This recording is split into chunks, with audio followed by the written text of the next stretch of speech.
चुगलखोर पड़ोसन। क्या कर रहे हो? छत पे जाके अखबार पढ़ूंगा। बस यही करो। तुम्हें पता भी है कि बहू क्या गुल खिला रही है? उसने नया फेसबुक अकाउंट बना लिया है। रोज 10 फोटो डालती है। हमारे परिवार की तो नाक कटवा देगी ये। और तुमको ये बात कैसे पता चली? अरे पड़ोसन ने बताया। उसकी बहू भी फेसबुक पर है ना, तो उसको पता चल गया। हाँ हाँ, जैसे तुम तो बहुत भोली हो। पड़ोसन रोज सास को उसकी बहू के नाम पर भड़काती थी। आज तो आपकी बहू कह रही थी मुझसे आके कि आप दिन भर खाती रहती है, खा खा के घटोत्कच हो गई है। क्या? उसने मुझे घटोत्कच बोला? अरे वो खुद ना कटी सुपर्णखा है। आप कह रही हो तो सही होगा, लेकिन आप उसको बताना मत कि मैं ये सारी खबरें आपको देती हूँ। शाम को जब बहू पड़ोसन के पास जाती है, आज तो तेरी सास तुझे सुपर्णखा कह रही थी, कल ताड़का भी कह देगी। पता नहीं इतनी अच्छी बहू मिली है, फिर भी वो तुझे राक्षसनी क्यों समझती है? आप कितनी अच्छी हैं। आप मेरी सास की हर बात मुझे बता देती हो, वरना मुझे पता ही नहीं चलता कि वो मेरी पीठ के पीछे इतनी बुरी बात करती है।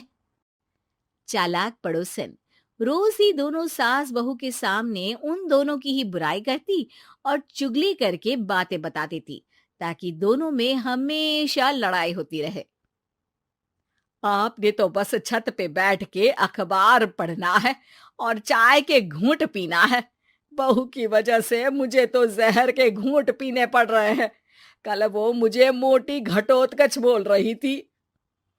तो तुम भी तो उसको नाक कटी सुपर्णखा बोल देती ना। हाँ हाँ, वही बोल दिया मैंने उसे। आप मुझे कितना समझते हो। बहुत अच्छे से।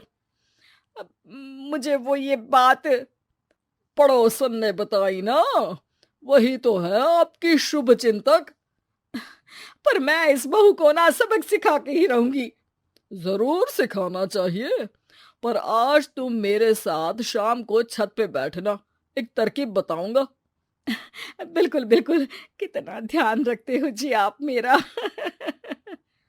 मैं ना सब ध्यान रखता हूँ।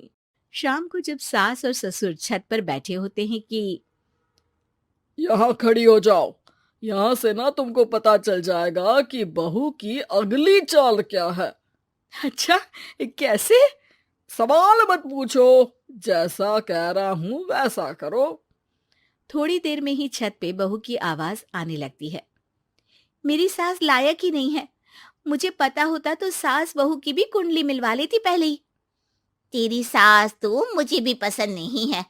मेरे पास जब भी आती है तेरी बुराई करती रहती है।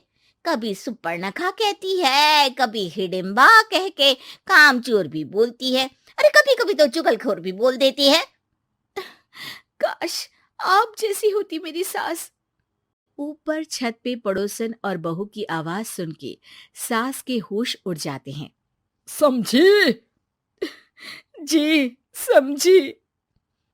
सुबह तुम्हारे सामने ये बहू की बुराई करती है और शाम को बहू के सामने तुम्हारी। मतलब आप सिर्फ अखबार नहीं पढ़ते, सारी खबरें भी रखते हैं। अब तो इस पड़ोसन को भी सबक सिखाना पड़ेगा। शाम को सास बहू को जाके पड़ोसन की साजिश के बारे में बता देती है। हाँ, मुझे माफ कर दो माँ जी। तुम भी अपनी माँ जी को माफ कर दो, इन्होंने भी तो तुमको बहुत कुछ कहा है। अरे बस बस, अब ये सोचो कि पड़ोसन को सीधे कैसे करना है। अगले दिन सुबह पड़ोसन सास का इंतजार कर रही होती है, लेकिन वो देखती है कि वहां सास और बहू एक साथ आ जाते हैं। अरे अरे, आज दोनों एक साथ। हाँ, सोचा कि बहू की पीठ पीछे बुराई करने से क्या फायदा, मुंह पे ही बोलती हूँ मैं। हाँ, मैंने भी सोचा आपको 2 बार मेहनत करनी पड़ती है, एक ही बार में काम खत्म कर लोगी। हैं? वो मैं आप लोगों को कैसे पता चला? क्योंकि ऊपर वाला सब देख रहा है। पड़ोसन ऊपर देखती है, वहां ससुर खड़े होकर हंस रहे होते हैं। मतलब आप हमारी बातें सुन लेते थे? हाँ, सुन लेता था और मजे भी लेता था। आपको तो शकुन ही होना चाहिए। क्या चाल खेली है आपने, एकदम सास बहू के सीरियल जैसी। तो बताओ पड़ोसन जी, मेरी बहू ने आपसे अब मेरे बारे में क्या बोला? यही बोला कि सास बहुत अच्छी है, बहुत ध्यान रखती है। अच्छा, और सास ने मेरी क्या बुराई की? नहीं ना की बुराई, हमेशा तारीफ करती है। भगवान सबको ऐसी सास दे। मेरी गलती है जो मैंने आप लोगों में आग लगाने की कोशिश की। पर छत पे लगा हुआ सीसीटीवी, यानी कि शर्मा जी सब देख रहे थे।